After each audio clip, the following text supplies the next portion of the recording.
Chapter 19, Drifting Toward Disunion. Introduction. In this chapter you will learn why, notwithstanding the best efforts at compromise, the Northerners and the Southerners just got angrier with each other over decades of time. Rather like a good marriage gone bad, until one partner, the Southerners, insisted on moving out of the house, while the other insisted on just sleeping in separate bedrooms because both partners were needed to pay the mortgage, so that the house would not be lost altogether.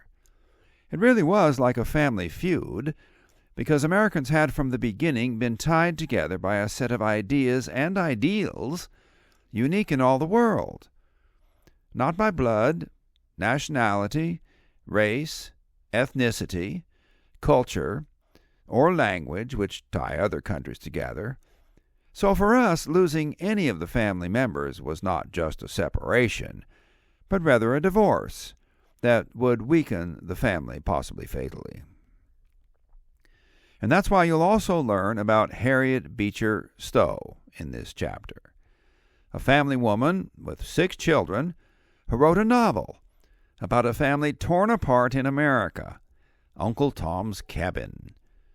Mrs. Stowe had never written a novel or written anything, but just writing this one moved Americans to tears or to rage, because everybody who read it recognized themselves in it, and recognized thereby also the peril their country was in.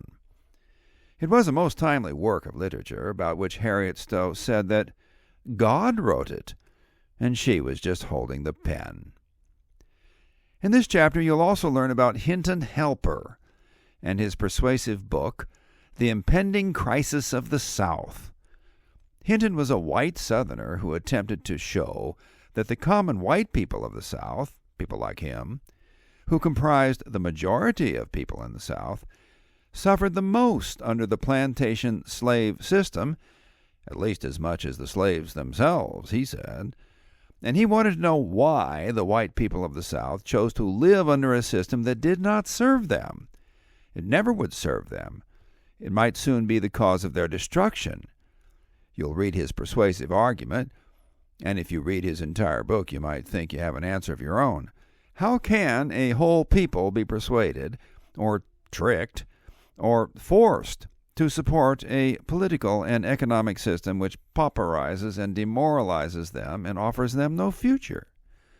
The answer to that question is as timely today as when Hinton Helper wrote his book for his day. In this chapter, you'll also read about the Kansas experiment in popular sovereignty, the idea that the most democratic way to solve the country's thorniest problems is to let the experts and the politicians step away from them, so the people can figure out a solution for themselves. Was this thinking just a parlor trick of the politicians of the day, both North and South, to avoid taking responsibility to find solutions to the slavery problem, so they could not be blamed for the failure to end, or to extend, or to control it? Should such problems really be left literally to the vote of the people, on the assumption that the wisdom of democracy ultimately relies in them more than in those they elect to represent them? You'll learn also about the incident of Preston Brooks and Charles Sumner. It poses the question, is negotiation at an end when those who represent the people resort to violence themselves? Don't we elect them so that controversial issues among the people can be resolved without violence? It's all in this chapter. Next, you'll learn about the election of 1856, when the election strategy of the North was to nominate a presidential candidate who was distinguished by no distinctions whatever, no accomplishments really, no charisma, no association with popular sovereignty, no enemies and few friends, because he had been the United States representative to Great Britain during the troubled decade just past. And for their part, the Southerners nominated a candidate who ducked the slavery issue by embracing popular sovereignty for everything. But are the country's problems solved by its leadership sticking their heads in the sand and hiding behind a political theory? Of course they aren't. And the point here is that both the Northerners and the Southerners had run out of both ideas and politicians who had the spine to take a principled stand on anything. You'll learn the particulars of this willful abdication to chaos by the country's leaders. Into this vacuum of leadership stepped the Supreme Court, with its ruling in Dred Scott versus Sanford, which overruled the Missouri Compromise, the Compromise of 1850, and the principle of popular sovereignty, all at the same time. Now, Southern planters could take their slaves anywhere in the country and gleefully remake the United States into a slave-based nation. But how could the Supreme Court have made such a ruling? They did have a legal theory of the case, and you will learn all about it. Next up in this nightmare of misfortunes was the financial panic of 1857. It gave the Southern states the idea that they could outlast the Northern states in a contest of economic warfare, even though the Southern economy was much smaller. Upon what theory did the Southerners base this idea? How did it further encourage their boldness to secede from the Union? You'll learn all about it. Next, you'll learn about Abraham Lincoln, who burst upon the scene just as the curtain was about to rise upon the first act of the Civil War. How was his leadership different? You'll learn all about that. Here's a hint about Lincoln. He had the wisdom to know what good leaders are hated before they're loved, and it didn't bother him. He had that steely spine that held him and his principles upright no matter how hard the winds of adversity blew. You'll learn a lot more about Lincoln very soon. And speaking of both hate and leadership, you'll next learn about the brief and intense career of John Brown. Now, some said Brown was a madman, and what else could he be? What else could he be said to be if he heard voices in his head commanding him to kill people with an axe? But others said that Brown was a crusader for truth and justice and liberty, and a ferocious warrior against evil. You'll learn in this chapter about the effect that Brown had on the attitudes of Northerners and Southerners about each other. Next, we get to the stormy election of 1860.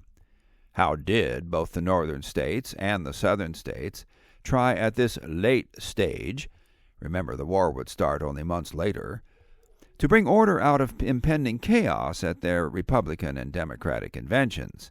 Did they succeed in any way? Who did the Republicans nominate for president and why? Who did the Democrats nominate and why? You'll find it all out in this chapter.